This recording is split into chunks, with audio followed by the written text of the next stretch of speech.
Hola, muy buenas, videojuristas. Voy a tratar en este vídeo de contestar muchas de las dudas que ha generado el Real Decreto que se publicó la semana pasada sobre los ERTEs. Este vídeo está dirigido tanto a vosotros los trabajadores como a autónomos que tengan trabajadores o pequeñas empresas, o medianas o grandes, y os animo mucho a que, como muchos de vosotros habéis hecho, nos mandéis preguntas o dudas que podáis tener, incluso en los comentarios de este vídeo. Y si os parece, y recibimos muchas, pues haremos un segundo vídeo con preguntas y respuestas de los ERTEs. Bueno, lo primero que tengo que decir es que la diferencia entre un ERTE y un ERE es la temporalidad. Todos los que estáis ahora en un ERTE es algo temporal, que va a terminar y volveréis a vuestra situación anterior. Bien, y luego la diferencia que hay entre un ERTE por fuerza mayor y un ERTE por otras causas, causas organizativas, productivas, económicas o de organización, es que el ERTE por fuerza mayor, con haberoslo comunicado la empresa y que la autoridad laboral haya resuelto que sí, que están en causa de fuerza mayor, sobre todo en este momento por el tema de la epidemia, de la pandemia, ya estaríais en el ERTE. En otro caso, si hubiera sido un ERTE o vais a estar en un ERTE por causas económicas, técnicas, organizativas o económicas, entonces vais a tener que designar unos representantes de los trabajadores y va a tener que haber una comisión negociadora entre empresa y trabajadores. Pero el ERTE de fuerza mayor, que es en el que casi todos os encontréis en este momento, no tiene ese trámite de negociación. Simplemente el empresario tiene que acreditar a la autoridad laboral que por razones de la pandemia no puede desarrollar su actividad y os pasan a este periodo que habéis estado o estáis de suspensión. Las características más importantes son que estáis cobrando el paro. Es cierto que está habiendo algunos problemas en el SEPE por la exagerada saturación, porque ha habido miles y millones de expedientes y hay algunos que se están retrasando, pero que todo eso se irá arreglando y los que no lo arreglen, pues obviamente tendrán que reclamar y estáis cobrando y ese tiempo no está descontándoseos como en otros casos cuando pasáis al paro, que hay un tiempo como de descuento, ¿no? Lo que vais consumiendo. Bueno, pues esto no se consume. Bien, estos ERTEs van a mantenerse así, con estas peculiaridades, en principio hasta el 30 de junio de este año, aunque se acabe antes el estado de alarma, ¿vale? Y posiblemente se puedan alargar, ya irá viendo el gobierno qué situación hay económica para alargarlo o no. Han designado una comisión en la que se irá evaluando todo esto. Pero en principio, todos los que estáis en un ERTE, o todos los empresarios que me estáis viendo que tenéis trabajadores en un ERTE, van a poder estar así hasta el 30 de junio. Y hay dos situaciones: o seguir así completamente, imaginaros una actividad que de ninguna manera puede abrir y todos los trabajadores tienen que continuar así, o ir recuperando trabajadores a medida que la actividad lo vaya pidiendo. Pues se abre un bar y entonces se empiezan a necesitar uno o dos, porque ahora el aforo es muy limitado y entonces no se necesitan los 5 que teníamos. Bueno, pues se recupera uno o dos. Entonces estaría en la empresa en un ERTE parcial. Los que sigan en el ERTE total, los empresarios van a tener las mismas ventajas que tenían antes, de que si son empresas de menos de 50 trabajadores, durante mayo y junio también las cotizaciones de sus trabajadores se las va a pagar el Estado, el 100%, y si son más de 50 trabajadores, el 75%. Pero si pasamos a estar en un ERTE parcial, pues entonces esas cotizaciones, la aportación empresarial de los trabajadores que recupera la empresa y los pone a trabajar, pues van a tener una bonificación interesante, y el resto también van a tener una bonificación, pero menor. Es decir, que los empresarios autónomos que tenéis trabajadores y vayáis recuperando, por un lado está muy bien porque volvéis a tener una actividad y vais a volver a tener ingresos y los trabajadores vuelven a trabajar, pero que sepáis que esas cotizaciones, esa bonificación que había tan extraordinaria, pues se va reduciendo, que también es lógico, ¿vale?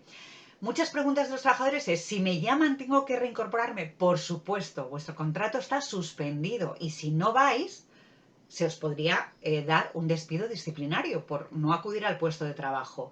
El trabajador en un ERTE por fuerza mayor no tiene ningún derecho, entre comillas, a decir que no quiere volver al empleo. Es decir, tiene que volver. Otra cosa es que esté en situación de riesgo de contagio o que no haya medidas de protección en su empresa. Bueno, pues todo eso tendrá que utilizar los canales adecuados para denunciarlo a la Inspección de Trabajo, a su servicio de prevención, en el juzgado o lo que sea.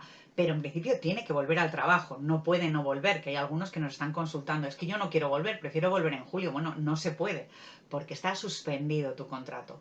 También estamos oyendo, desgraciadamente, algunos casos que nos están llegando de que están volviendo al trabajo y pactan con el empresario que siguen en el ERTE, aunque estén trabajando, y que luego ya veremos cómo se les paga. Bueno, esto os advertimos, aparte de la catalogación moral que pueda tener este tipo de actitudes, que es un ilícito muy grave y que si sois descubiertos, sois responsables tanto la empresa como el trabajador y podríais tener consecuencias en el desempleo y de multas las dos partes, independientemente que incluso podría ser considerado un ilícito penal, una estafa, porque obviamente si se hace esto, pues así difícilmente vamos a poder salir de esta coyuntura y de esta situación si aprovechamos y empezamos con este tipo de fraudes que no es ni siquiera la picaresca española, sino que es un fraude en toda regla a todos los demás ciudadanos.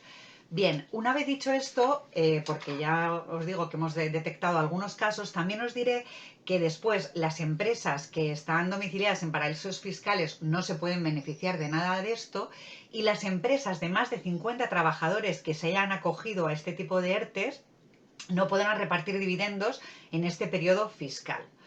Vale, y una vez dicho esto, la pregunta del millón, ¿se puede despedir después de estos ERTES? Bien. Se podrá despedir a los trabajadores que tengan que se hayan ganado un despido disciplinario procedente, es decir, tú reincorporas a un trabajador y a los 2 días te roba o te insulta o no hace su trabajo o no va a trabajar y lo hace a propósito, etcétera. Es un despido disciplinario. Si es procedente, por supuesto que se le puede despedir. También puede haber extinciones por contratos temporales que lleguen a su fin, o por personas que pasen a la jubilación, o por personas que pasen a una situación de incapacidad. Todos estos tipos de extinciones no se van a computar y el resto de trabajadores, desde el último que se reincorpore, tendremos que contar 6 meses para no tener despidos en esa empresa, ¿vale? Si los hubiera, esos despidos, además de que se podrían catalogar improcedentes en la jurisdicción laboral y por tanto tendrían que pagar esa indemnización de los 33 días por año, además, la empresa tendría que devolver a la Seguridad Social todas estas bonificaciones de las cotizaciones, pero no solamente devolverlas, sino que se devuelve con intereses y con recargos. Y la Seguridad Social, el recargo es de un 20%. Por eso hay que evaluar muy bien esa posibilidad de no despedir y hacer muchos números antes de hacerlo, porque claro, perder esa bonificación es una cosa, pero además está el recargo del 20% y los intereses. Esa sería la mayor sanción. Entonces, habrá empresas que si les compensa, pues lo harán. Y, como digo, el trabajador tendrá derecho a su indemnización por despido. Y por otro lado, hay una excepción. Dependerá también del sector, es decir, si la empresa luego puede justificar mucho que su sector es imposible no despedir porque se ha visto tan afectado que después del 30 de junio no necesita toda esa plantilla por el riesgo de su propia supervivencia como empresa, de su viabilidad, pues podrá pelear el que no le quiten esa bonificación. Es decir, va a haber excepciones, se tendrá que ir viendo caso por caso. Pero sobre todo una excepción que ya está regulada en este Real Decreto es las empresas que estén en una situación de concurso de acreedores o de preconcurso de acreedores. Es decir, una empresa cuando ya tiene una insolvencia ahora mismo o prevé que inminentemente tenga una insolvencia es cuando no puede pagar las deudas que tiene, está en una situación preconcursal o concursal y tampoco se le aplicará el que tenga que devolver estas bonificaciones y no pueda despedir. Sí podrá despedir, porque como decimos, lo importante aquí será salvar ese tejido empresarial que realmente después del 30 de junio va a seguir afectado y no va a necesitar tantos trabajadores, no por nada, sino porque verdaderamente la actividad suya económica no lo requiera. Y si eso se puede demostrar y justificar, entonces podrán despedir. Y el resto de los casos no. Entonces, si os despiden, pues tendréis que presentar la demanda correspondiente y ya la autoridad laboral se encargará de inspeccionar y de ver qué ha ocurrido. Estas son así las novedades más importantes. Como digo, siempre lo más prudente, tanto autónomos, empresas y trabajadores, es consultar si tenéis dudas. Y bueno, esperamos que esta situación pase pronto y como digo, cualquier inquietud, sugerencia, comentario lo podéis hacer en este mismo vídeo y haremos una segunda parte si vemos que son muchas las dudas recurrentes. Muchas gracias.